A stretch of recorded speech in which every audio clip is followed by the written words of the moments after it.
From an early age, I learned if you want anything, you're going to have to work for it. Money is like electricity. We just want when we flip the light on for it to turn on. You got to understand risk to be able to get return. You do have to be intentional about culture. When it comes naturally for you, I don't think you can do it any other way. You're replaceable everywhere in your life but at home. That's where you got to make sure that you don't steal time from. Number one fear in the United States of retirees, it's not death. It's I'm going to run out of money. If you focus on your relationships, that's where happiness is going to come from.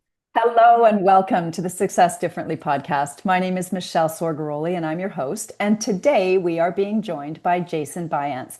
Now, Jason is the CIO and founding partner with his brother Justin, I might add, of Biance Financial, a family business that serves families. Jason's known as the engineer of retirement planning. He loves the details and believes that retirement planning is just like a construction project, one that takes a team of experts with a deep desire for excellence. He leads his team by overseeing their proprietary retirement design system, and his overarching priority is always making sure that their clients receive the exceptional service they genuinely deserve. When he's not architecting wealth strategies, he might be found snowboarding, golfing, or volunteering, but as a dedicated family man, Jason really loves nothing more than just spending time with his wife, Jackie, and their son, Callahan. Delightful, Jason. I'm so happy to have you here today. Thank you for joining us.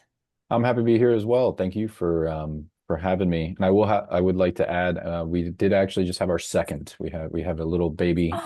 He's only about a month old, Vincent. So a little baby Oh boy. my gosh. Mhm. Oh, so the family's growing. Yes, ma'am. And you're Yes. one of three, I understand. Is that right? I'm the youngest of three. You're the Yes. youngest of three. All righty. So we might see a third on the way, perhaps. But nonetheless, congratulations on number two. I remember when we had our second, friends of ours said, oh, now the parenting challenges really start. You think it has as number one, but number two is a whole different story.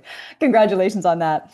Thank you. So as we're exploring your story and hearing more about what brought J Biance Financial to life, I am curious, having reviewed a little bit of your backstory way a few moons ago now, but way back in university, you earned a science degree in finance.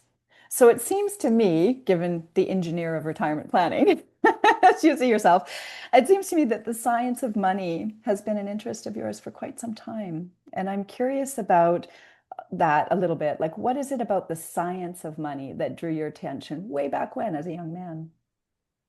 Yeah, that's a good question. I don't know if it started with money. It started with math. It started with I remember I was in high school Mm. and I had a band that I really liked at the time, Dave Matthews Band. I'm sure some people remember them.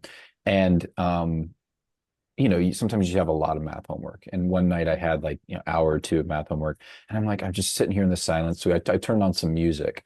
And what I realized was I could listen to the music and it didn't distract me from the math because you're just kind of doing problems.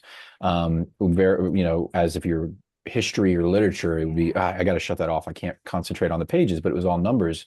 And it was literally like this epiphany, like I just need to go into something that's math oriented and I'll just listen to music all day and the day will go by. And so that's kind of how it started. That's And awesome. then I subscribed to Smart Money and Kiplinger's and started reading. And I just love the strategy of it, of finance, kind of like a big chess game, understanding all the different variables. I loved economics and how the world works essentially.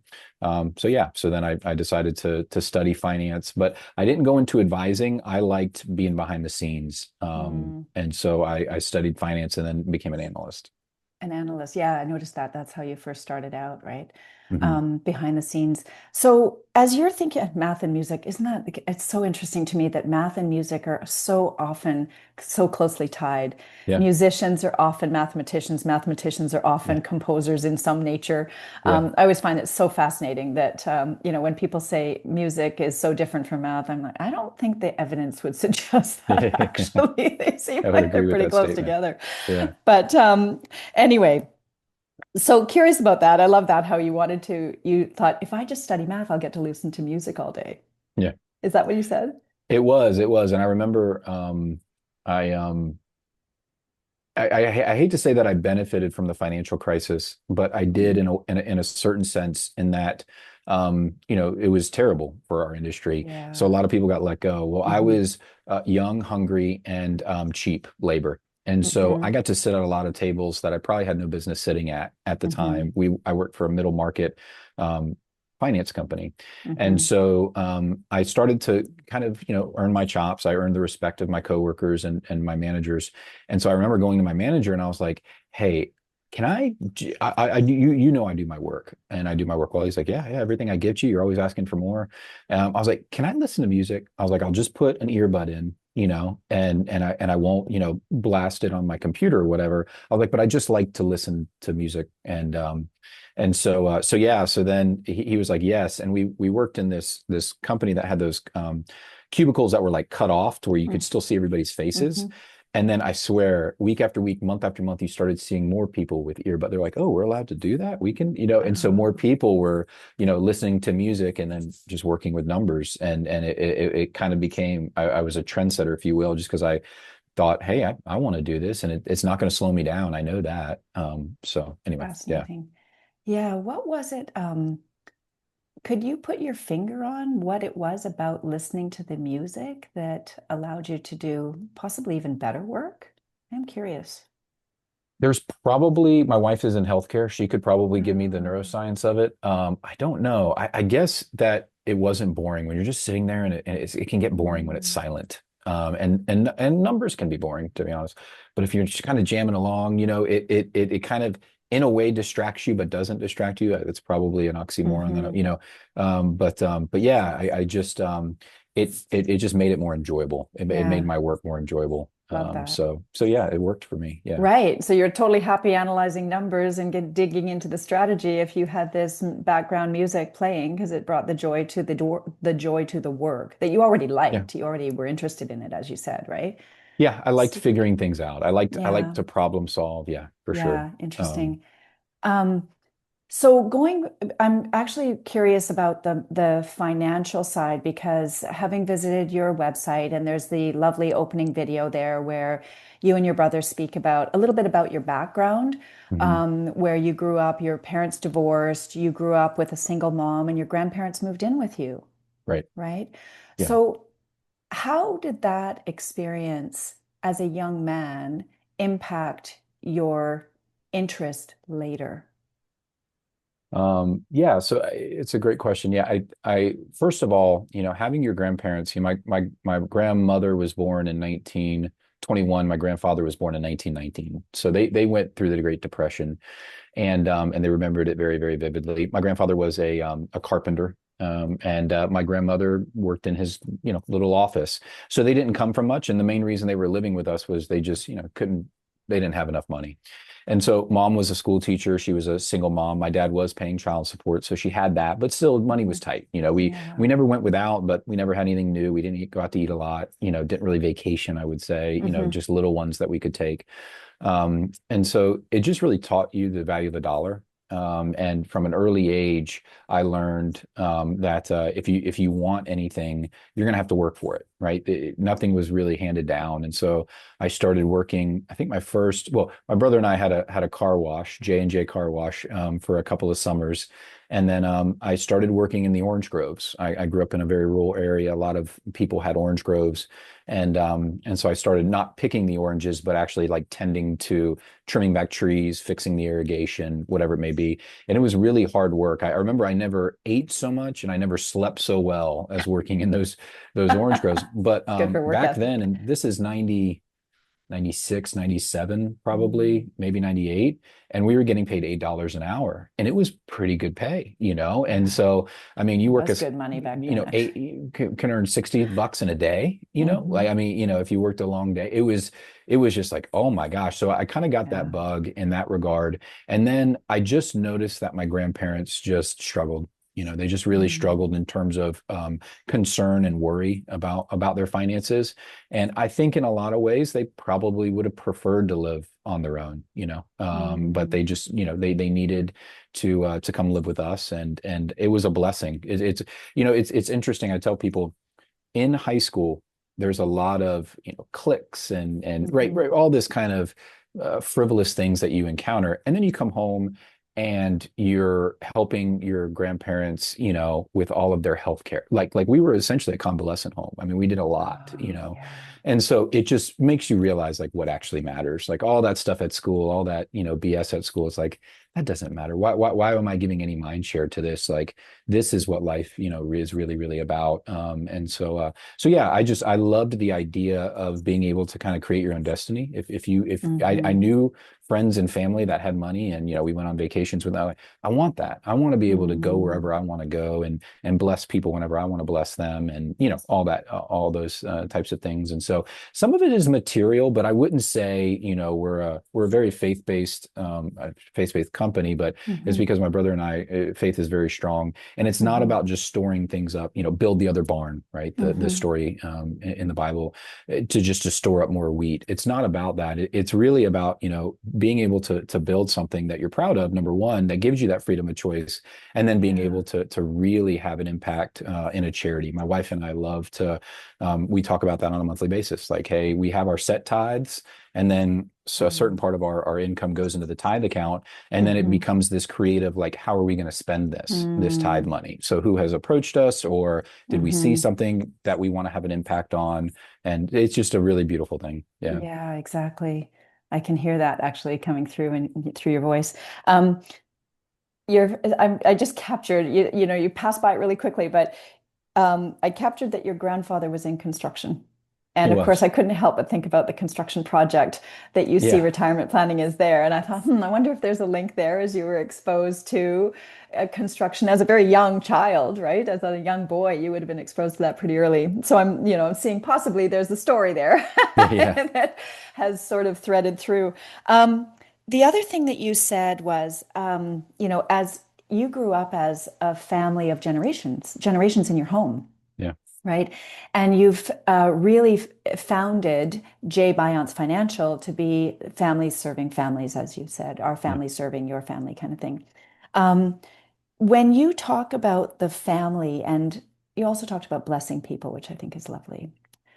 What is it about serving families around their finances that is most important to you?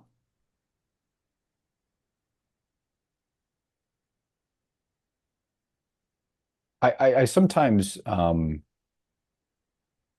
of do the analogy of money is like electricity, right? You, we don't focus on the ability that we just want when we flip the light on for it to turn on. When we want the AC to run, we want it to. We need energy to kind of fuel our Yeah. life. I think that it's just a utility to get the things that make us happy, that keep us comfortable, that give us our sustenance. And I think money's the same way. Now, when you don't have confidence in your money, if you don't have confidence in your, then it's a big thing. You're always worried about it. Oh, geez, we got to conserve energy. We've got to. And so it's the number one reason for divorce. I don't know about in Canada, but in the United States it Mhm. is. And then, it's typically a lot of times the number one reason for depression and all those, really adverse effects that we can have mentally. And so if you can give somebody a plan, you give them that freedom of choice. You kind of allow them. We have a tagline that in our mission, not a tagline, but it's part of our mission that we say, we want to provide you the freedom to focus on what matters. We don't want you Mhm. worried about your taxes or about the Mm. markets or income coming in. We want you focused on your husband and your wife. We want you focused on your children, your grandkids, your church, your neighbors, the people in your life is essentially what really matters. So to give people that freedom, and I think that's the biggest part is money can help fuel your desires, your passions, your dreams, all of those things Yeah. that you want to do, just like energy does. I don't want you focused on just building up just to get more rich, Hmm. because Hmm. we all know that doesn't really give you happiness. But it's like, oh, I've always wanted to learn sailing. I never. Hmm. Well, if you have the means, you can go take sailing lessons, Hmm. and so it's to provide that. What is the experience? Hmm. What are the types of ways that you can yeah, just have more human connection and to be able to live life, whatever the hobby or passion it is that you want to be doing, or maybe it's blessing people more. I think that's been a neat part of our business where hey, my needs are taken care of coming from the clients, and it's like, okay, well, now I have much more flexibility and almost like permission to be more charitable. And then that gets really, really creative. And there's a lot of creative things that you can do in terms of estate planning and tax planning in that regard, Yeah, where you of can kind course. of let your legacy and those missions that you want to support live on, because there's a lot of people doing a lot of amazing things out there, right? And Yeah. they need funds. And so yeah, that call to charity is very integral in our conversations. Hmm. So That's a beautiful part. As you talked about, there's the foundation. We started the conversation earlier on where you said, I just love the strategy. I love the variables. I love the economics of it. I love the problem solving, all of that. And it sounds like um, those problems are interesting to you because there's, at least in your work now, what I'm hearing is there's a meaningful outcome from that, mhm. which causes me, I'm curious, when you talked about the experience of life, you talked about human connection, you talked about blessing people, philanthropy, charity, helping others, lifting others, if you will. Um, what helped you or what inspired you to take the leap? You said you were first an analyst, and that was for a few years, right? Before you and Justin founded Yeah, I think it was eight J-Bond. years. Okay, Yeah, I was an so you analyst. were an Yeah. analyst behind the scenes, and here Hmm. you are talking to me in front of the Yeah. on the stage in front of the front of house, so to speak. Yeah. What took you from that leap of being behind the scenes with your earbud, listening to music, into founding your company today with Justin?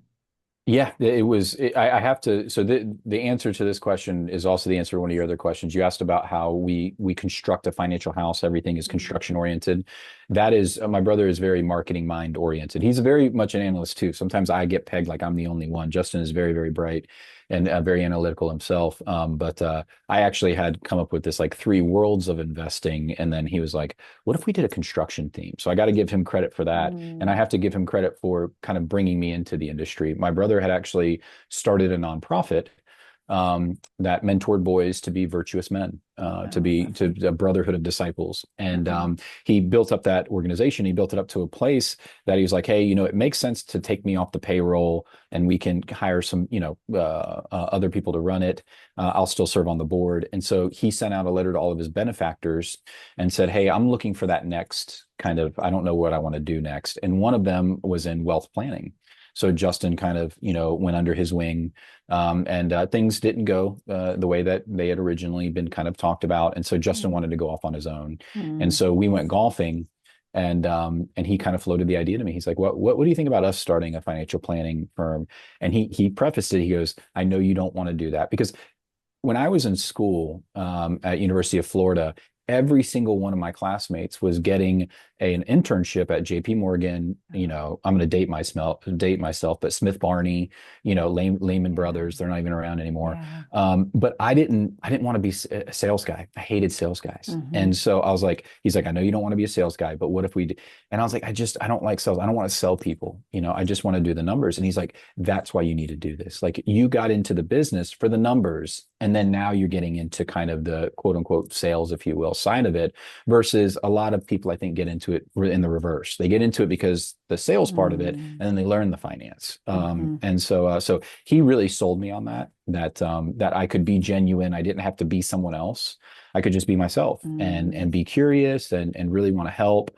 And then build the plans that I know through my years of being an analyst. I knew that I could build very well constructed, risk adjusted portfolios. Like, I understood how the markets work. I understood how to mitigate hmm. risk. That was my title. I was a risk analyst. So you got to understand risk to be able to get return. And so yeah, he kind of talked me into it, if you will. And so by the end of that um, round of golf, and that was right around my birthdays. My birthday's the 29th of December. Oh, And wow. by the 30th or 31st, he had already incorporated. He had already filed for us to have an incorporation. So my brother is a quick start. Evidently. He's an entrepreneur to his core. And we had a logo and everything by the third week of January. So 3 weeks later. That's And I quit my fantastic. job 4 or 5 months later. So Nice. Yeah. So he's clear, as you said, he prefaced it saying he's good at marketing. So clearly he marketed to you very well. he did. He absolutely did. Only took him around to golf. Yeah. Yeah. And golfing in December. In That Florida. in Florida, I was like, that It does not isn't. happen here. Well, maybe it does happen in Vancouver, but Yeah. certainly not in the East Coast. Yeah. Anyway, yeah, so he talked you into it, and yes, okay, you said this is interesting. I can still be myself. I can be curious. I can bring my skill set and my interest to the plans and the strategy and the structure and all that. Um, what was it that inspired more? Like you've got this history with your grandparents.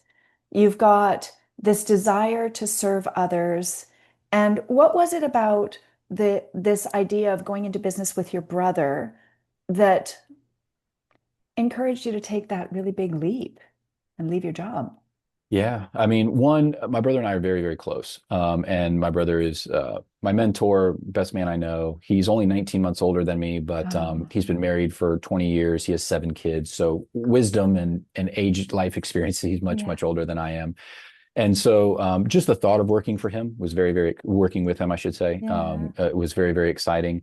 The other part of it was I was leaving corporate America and I had climbed the corporate ladder and I had achieved a lot of success, and Hmm. my department did very well. But at the end of the day, we just made more money for a Fortune 500 company. That was the end of everything that we did. And so I loved the idea. I had actually walked with my mom through her retirement. She was a teacher, and in Florida, they have the Florida retirement system. Every state has their own pension system, and there's Hmm. choices that you can make. Do you want to go the pension side or more the 401k side, investment side, and then other questions about Medicare or whatnot. Yeah. So I walked with her through that. I kind of schooled myself up on the things I didn't know, and it was really a beautiful thing. I'm gonna kind of get choked up because my mom, she started to tear up when we got through everything, and I was like, Mom, what Oh, was? She's like, I finally have somebody to bounce these questions off of. This whole time, I've had to make every decision on hmm. my own. Hmm. So she was just very grateful, and I was like, Mm. man, like if I could do this for everybody, right? Like I have this knowledge and this ability to analyze things and really care, Hmm. about what the outcome is. Why can't I do that for everybody, right? Yeah. And so it was like kind of like a fleeting thought, though. I think it was a Hmm. good 2 years after that Justin and I went golfing. So it was a thought, but that didn't change. But as we started our company, our first, we actually have in our office in Sebring, our first office, we have a little framed letter, and it says, "We were all here at the beginning," and everybody who came to our open house signed it.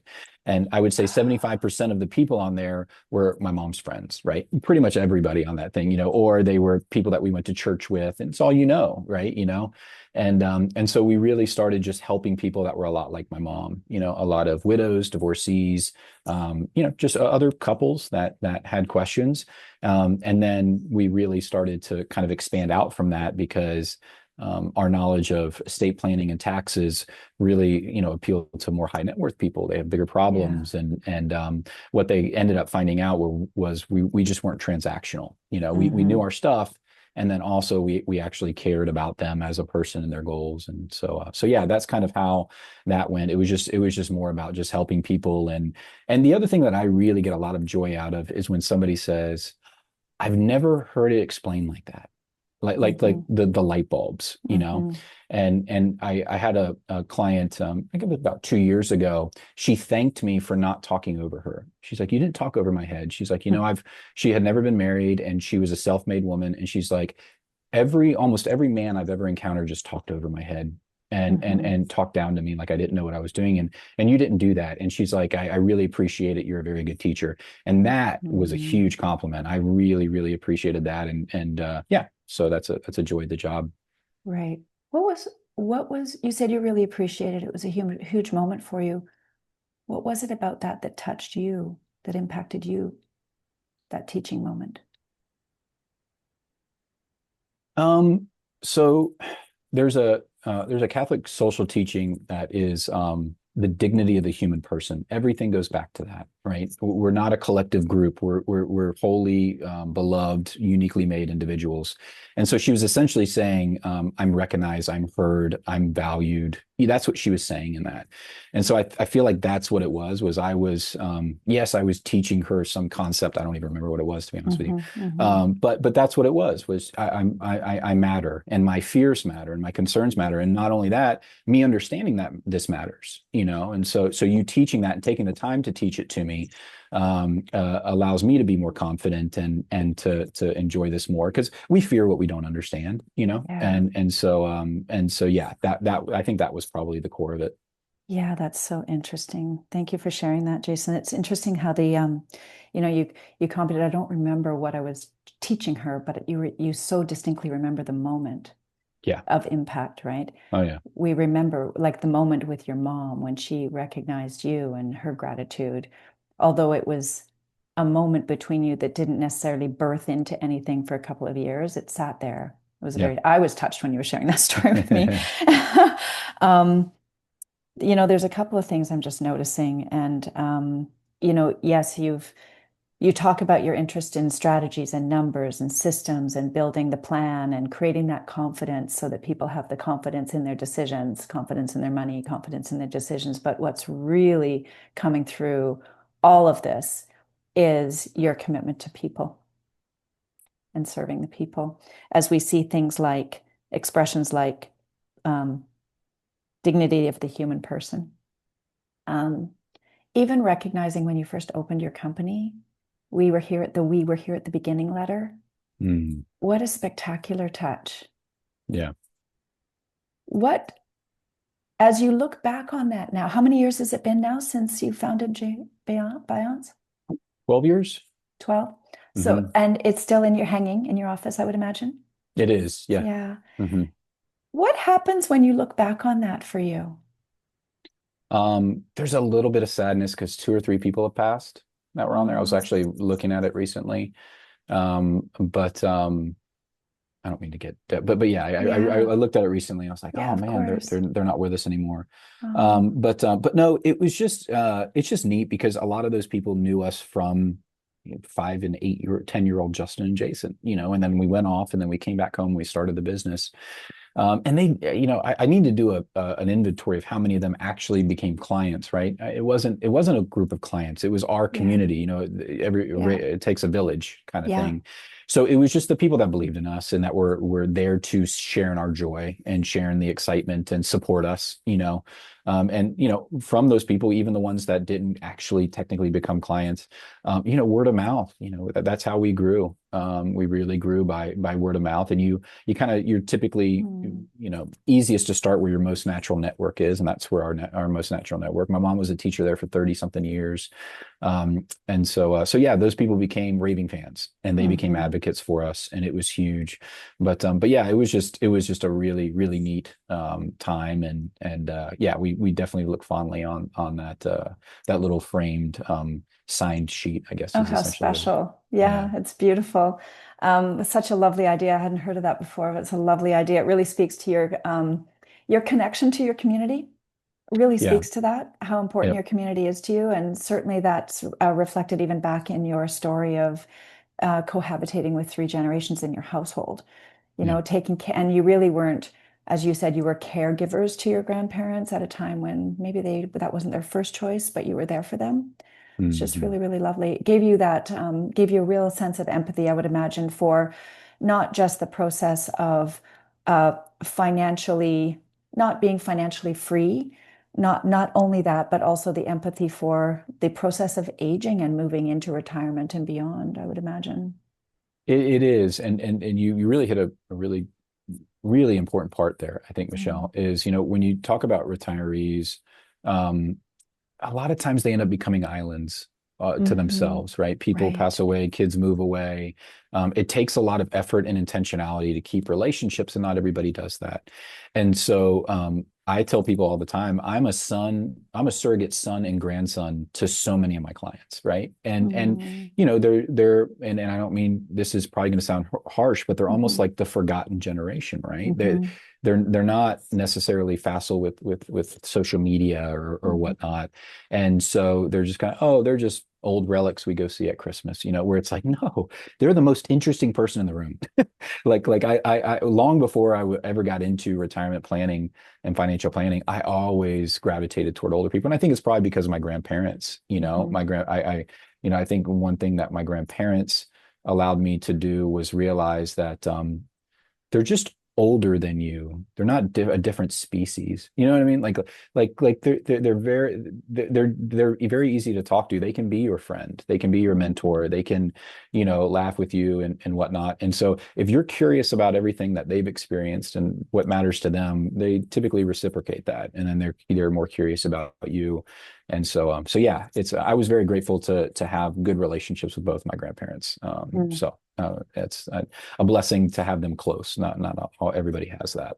Yeah, not everybody has the experience of having grandparents nearby, let alone the opportunity to live with them and really develop that sense of empathy. I Yeah. also had my grandmother live with me, so she lived in our home with us as well. So I share some of this as I'm reflecting back on my own story, and certainly my grandmother. You mentioned the high school years.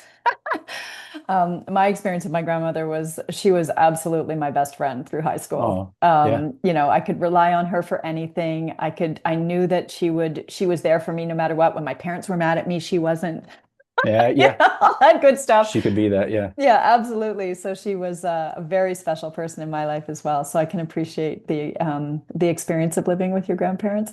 And certainly, your experience was a little different from mine based on how you've described it. But as you move into your business today, I'm sure that you're informed by that experience as a younger person, seeing your grandparents go through their journey, and it gave you so much empathy for who you are serving now, right? Absolutely. Yeah. You've got to know who you're talking to, Yeah. and I feel like 100% we do know that. And, it's a scary thing. It's a scary thing when you get older. Am I going to be okay financially? You end up dealing with a lot of healthcare issues. There's loneliness or discord Yeah. within the Hmm. family. My Hmm. brother wrote an amazing book. His first book was The Great Inheritance: 7 Steps to Leaving Behind More Than Your Money. And it's a wonderful, wonderful book. And one of the chapters is repairing and strengthening family bonds because Hmm. there's a lot of times discord. And so just, and I think you probably heard of it or friends. It's like, oh, we don't talk to Uncle Billy. Why? No one can even remember why, right? There was some issue at some family event, and then it was just he's just not with us any. Yeah. We don't even deal with him. And I think that can even happen in the with father and son and whatever it Hmm. may be, brother and sister, Absolutely. and then those people would just become more islands. And one part that I thought that is interesting, I think it's beautiful, right? You had your grandma and you went to her and she was your best Oh, friend. yes. I think that there's something really scary going on now is AI is becoming that. I heard recently that Mm. younger people are going to AI to be their therapist, to be their Yeah, I've mentor, heard that right? too. Yeah. And it's just like, man, I actually always had a desire, and eventually maybe I'll get to it, but creating like almost like, hey, I'm a young kid, I have this question or I want to learn about this thing, and I go to this website, and then you get paired up with a retiree because there's all these retirees that have they're just wealth of knowledge and Yeah. experience, and especially if you're looking for some type of trade or some type of whatever. And most people, they'll do two things very, very effortlessly: talk about themselves, right? This Hmm. is right, you're asking me questions, very easy. And then share their knowledge, right? Yeah. If you sit at the feet of someone, most of the time, I think early in my career, that was it. I was curious and I didn't mind asking questions. Hey, can you teach me about this? And so most people are they want to. It's an easy gift to give, and we're called to that, and we want to give. And Hmm. so I wish that hopefully I can figure something out like that. And Mm. that's not the case with the younger generation, that they're going to actual people, and especially older people, Yeah. for that advice and mentoring and support and encouragement. Hmm. Maybe it's just somebody to listen to, Yeah. And to your point, that is something that's been part of the human existence for as long as we can remember until recently. yeah, The elders have always been part of the circle of wisdom in the community that you yeah, could access, whether it was professionally or personally, it didn't matter. There yeah. were elders in the community that we relied on. It's an interesting point. I love that vision. Is that something that you're thinking will be part of J Biance? Is that something that you could build in? We're actually getting to, we feel like we're getting to another phase where Justin and I are having those big, what do we want to do, right? What Mm, kind of impact? And a lot of it has to do with things like this. This is one of them. And then another one, my wife is in healthcare, and having been with her, and then, we got pregnant the first time, I learned so much. And she's telling me these things. I'm like, I didn't know that, right? yeah, And then immediately I'd be like, everybody needs to know this. Like this right. is really, really important information. And so we were talking about figuring out a way to package that up to give to the masses, like, Mm, and then it kind of morphed into like, she could do the healthcare side, I could do the finance side, where it's just free information, just like, mhm, hey, because there's so many people, especially on the healthcare side, people that get pregnant out of wedlock or, become mhm, parents young, they're just lost and mhm, and sometimes feeling very alone and don't understand. And then on the financial side, you can make some bad mistakes and get yourself in a hole pretty quickly. mhm, And so like, hey, let me help you try to avoid those pitfalls. Let me, mhm. hey, take this route over here versus the one you're on, and let me share with you why.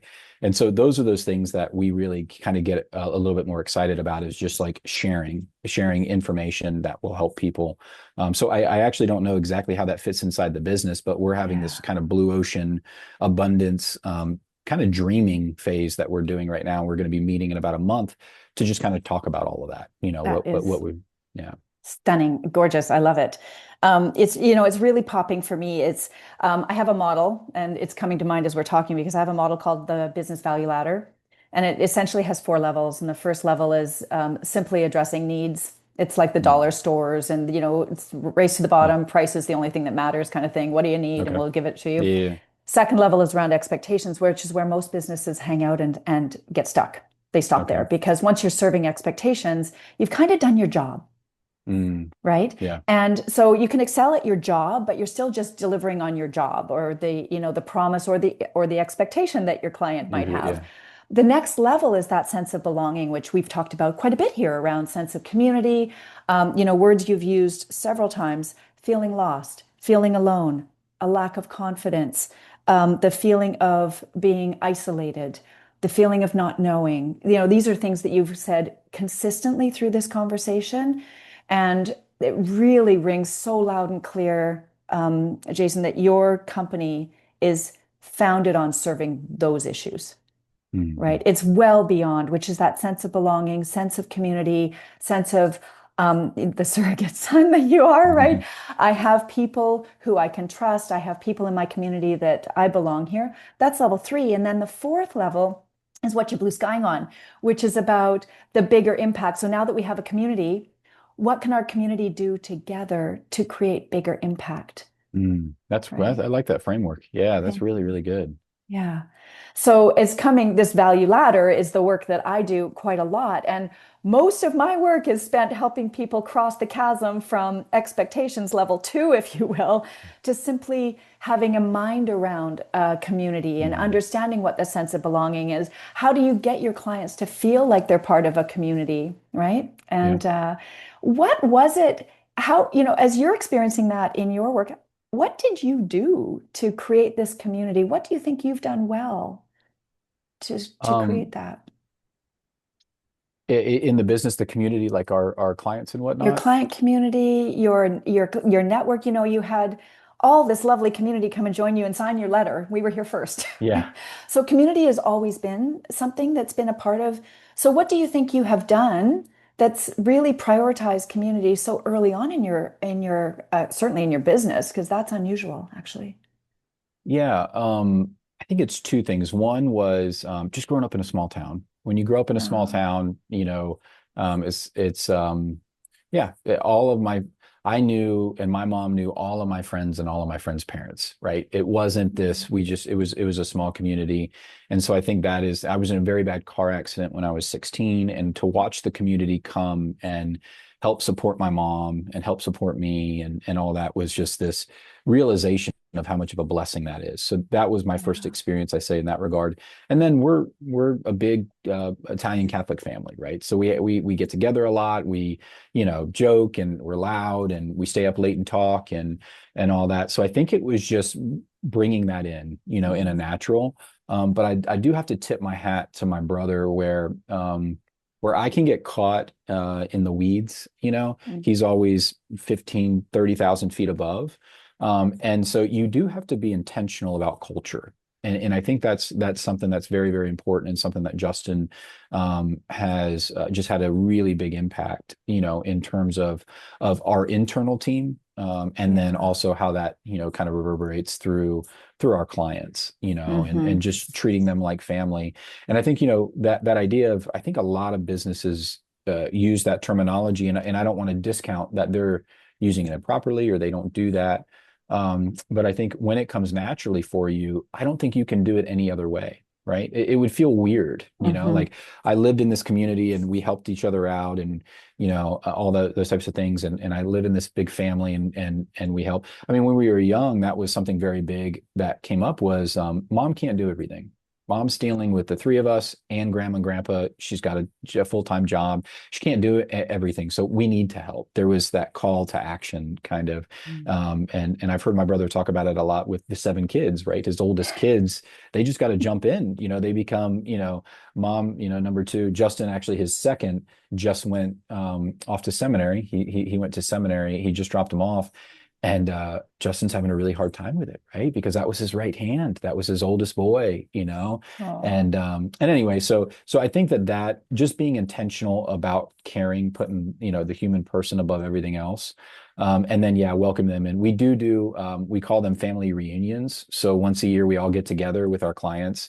And it's taken different forms. But hmm. now we do it around Christmas time, and we have, just a get together, and then we watch a classic movie. So, Oh, last year we watched fun. It's a Wonderful Life, and we do it. We've got Perfect. five offices. And so we find a little local theater, and then we rent it out, and everybody comes, and we've got some food and some drinks, and we all get to kind of just to enjoy each other. And then we get to take a step back in time during this really kind of Yeah. magical season, so Yeah. yeah. That's beautiful. So, evidently, community, starting with your family, but community has always been something that was modeled for you and integrated into your life from the beginning. Is For that what sure. I'm hearing? Yeah. Yeah, it was. I think it's just a natural thing of one, being a small town, and then two, my mom being a teacher. Mm. We used to call them the mom connection, right? We could never get Oh, away with yeah. anything because, if Yeah. if we were going to be doing something that was not, on the straight and narrow, we had to have our story straight, because we had Yeah. seven She had moms to spies worry about. everywhere. Yeah, exactly. And That's so cute. so I think that community was, yeah, just ingrained and innate. Right. Yeah. So Yeah. And so as you're building community now, it's very exciting to hear about your thinking. How do we bring community together now to create even more impact through this blue sky thinking? And I'm very, very excited about what you're envisioning. It's awesome. yeah, same Um, here. yeah, it's really exciting. And especially as you've got your young boys. I mean, you've got a brand new baby a month in, and you're thinking about your own children. How do you how are you reflecting on your own children as you're looking at your own journey going forward? And now you're in the position of your parents, right? That's a great question. Yeah, it's almost even odd. I've been only been a parent for 2 years, but to think of like I'm the same as my parents were, you know what I mean? Like it's Hmm. almost odd. I think you get trapped in your 15-year-old head. But I think the number one thing is I want to trap them in the house and not never let them leave. Like I've seen Aw, Justin, the pain that he's gone through, and it's it's just cute. part of the process. Um, but um, but yeah, it's I will say that I want to be fully present always. And so that's something, during the last essentially 10 years of the business, or I should say 8 years before I met my wife, it didn't matter if I worked at night. It didn't matter if I worked Oh, on the weekends. I yeah. wasn't stealing that time from somebody Hmm. else. But now I'm stealing that time from my wife and from my kids. And so focusing on that is really, really important, where yeah, I want to be fully present. And then, you said you had your second. Well, and when we had our second, obviously my wife is breastfeeding, she's with the baby all day. So Callahan and I, my oldest, we just our relationship has just deepened so much, Hmm. and it's so Oh. neat, Hmm. having we already had the mornings and stuff, but I do all the bath time, and when I go out for lunch, I work from home a lot, and like there's Oh. just oh my gosh, it's just I'm like that's what I want, and yeah, it's just focusing on that because I heard my wife had repeated it. I don't know where we heard or read it, but they said you're replaceable everywhere in your life but at home. And I think that that's True. really, really important. So that's where you got to make sure that you don't steal time from, Hmm. and so I think focusing on that has been it's a little hard. It's also hard when you have a home office and you own the business. There's never you probably have it. Hmm. The list never ends. There's always something to do, and there's this responsibility. People have entrusted us with their life savings. I'm the chief investment officer. I design all the portfolios. The markets never sleep, Yeah. right? When we're sleeping, China is Yeah. opening up, and then Europe, and I Hmm. used to get up in the middle of the night and I would check the markets, Oh and I my had to stop goodness. doing that because my mind would start going. I couldn't go back to sleep. But anyway, I have to be able to turn that off. Yeah. That it's what I do. It's not who I am, right? I'm a son of Right. God. I'm a husband. I'm a father. That's who I am, and that's what I've got to really focus on most. Yeah, So you're replaceable everywhere but at home. It's such a yeah, great thing to remember as a parent. 'Cause sometimes we forget, right? yeah, it is. Yeah, absolutely. I'm on the other end of that. My kids are in their early 20s, so Yeah, been there a while ago. So you're bringing back some memories, definitely. you just went through all the tears a couple years ago of everybody leaving, flying the Yeah, nest, and we everything. did. We Yeah. did. Yes. And now we're just hoping they're in the same country, let alone the same town or city. This So day and age, right? yeah, yeah, exactly. Okay, so I have a question for you around because you've got this retirement design system. So we've been talking a lot about your work and what's important to you and whatnot. In the retirement design system, I'm sure there's a whole bunch of different steps and processes and things that you go through. And um, I would just love for you to highlight what is your favorite part of that system and why? Hmm.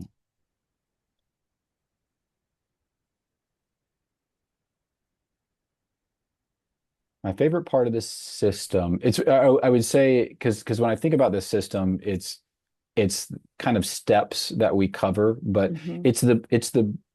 the and I don't want to say this favorite because like I don't like the other stuff, but I Of really course. enjoy the front end. I really enjoy getting to know them. I'm a very curious person. Mhm. I'm that annoying guy. If you sit next to me on the plane, I'm going to talk to you. Like until you tell me not to, or you pick up the book and I feel awkward. I love to get to know people, Mhm. and then also to get to know what their fears are. So that's what I think the system does a really good job of is quelling those fears, and then the kind of desires and dreams. What are your goals, Mhm. and what are your desires? And I think you have to get deeper than I want $5,000 a month net, and I'll be Absolutely. able. Yeah. It's got to Hmm. be so much deeper than that. I just did a video of the 5 levels of retirement planning, and I'm like, I don't want this to be boring. Like we talk Right. about investment, tax, healthcare, income, and legacy all the time. And so I was like, what are the real 5 levels of retirement planning that really matter? And it was people, purpose. I called it, well, no, physical. I said philosophy, which is the love of wisdom. So just keeping your mind, and then play, because I wanted to use all P words. But like the retirees that I know that are really, really joyful, that are really fulfilled, that are just waking up and not just scrolling and kind of ho humming. They have good connection with people. They Hmm. have a purpose. They're staying physically active. Hmm. They're challenging their mind. They're going to classes or learning a new skill or a new Hmm. hobby, and then play. They're being intentional about leisure. Hmm. That kind of non-productive. You're not just getting a task done, but you're active. You're doing something. You're Yeah. writing. You're fishing. You're golfing. You're whatever it is, gardening.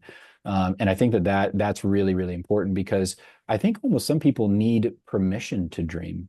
Like you have to, hey, you're allowed to do this. You're allowed to be a little Hmm. selfish and do the things that you want to do. And as long as I can make sure that your bills are paid, Yeah. then if you want to once a month go do whatever, let's go do that. You have permission to do that. Yeah. And that is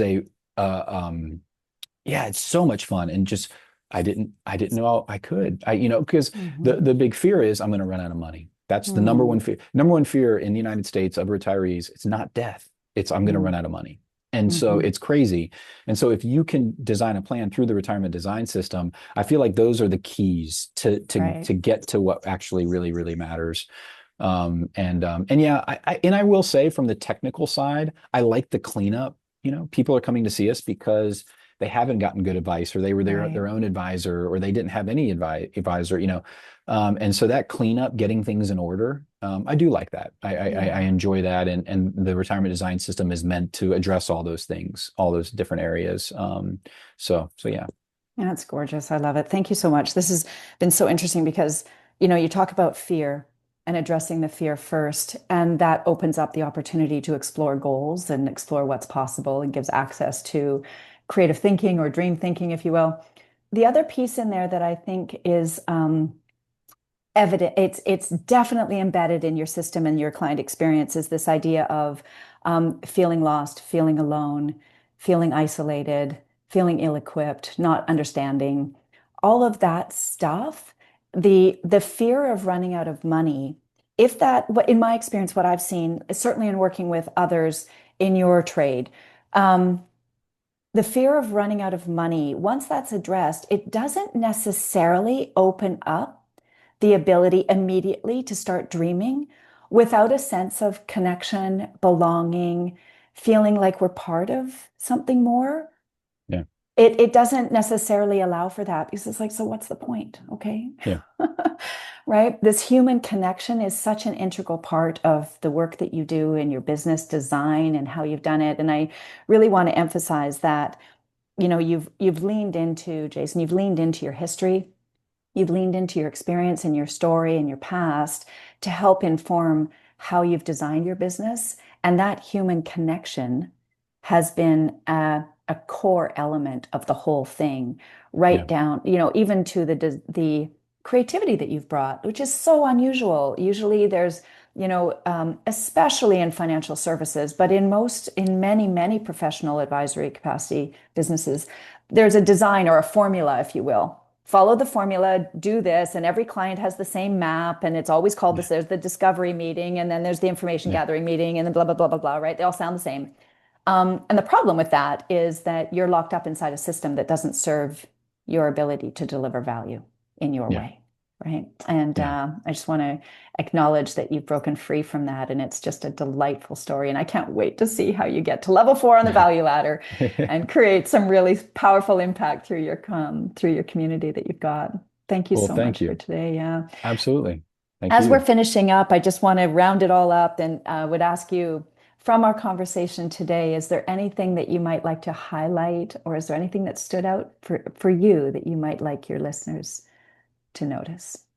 Um,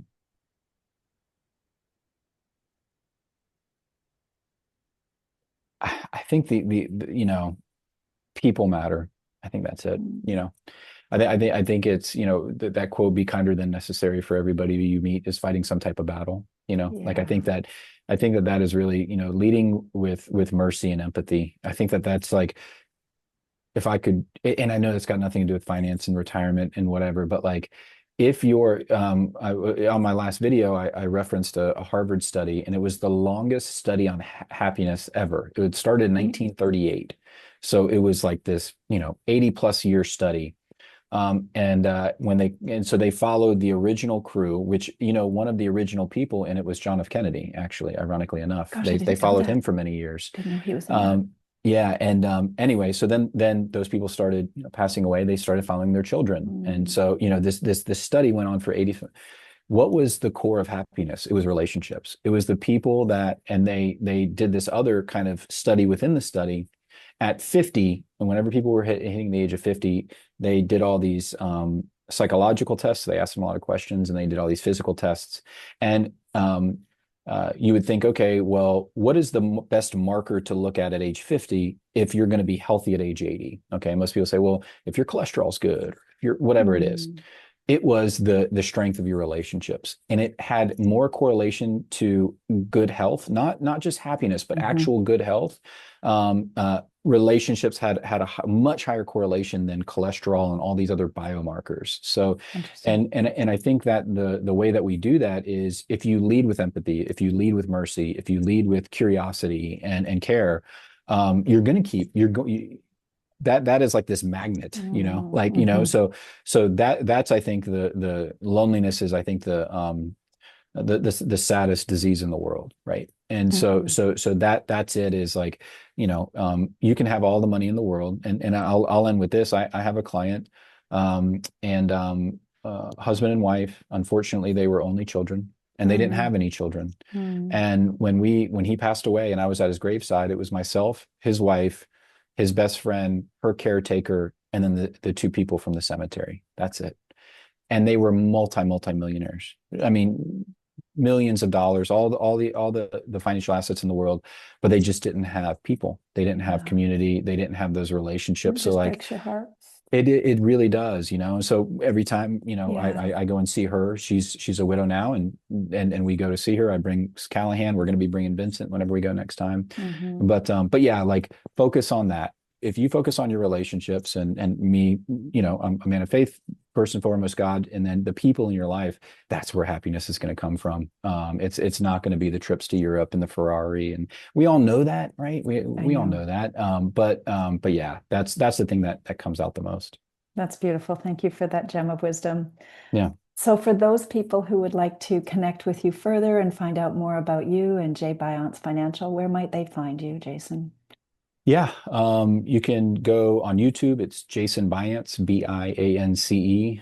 And then our website is jbiance.com. So Okay, www.jbiance.com. perfect. We will be sure to make sure that those are available for our listeners. And I just want to thank you so much for sharing your wisdom with us today. It's been lovely And to get to know you. I want to thank you too. You're a very good conversationalist, very curious, Oh, and ask great questions. And yeah, it was very enjoyable. thank you, Jason. It's Mhm. been a delight. I'll look forward to our next opportunity to connect. Yes, Talk same here. soon. Bye All for right, now. bye.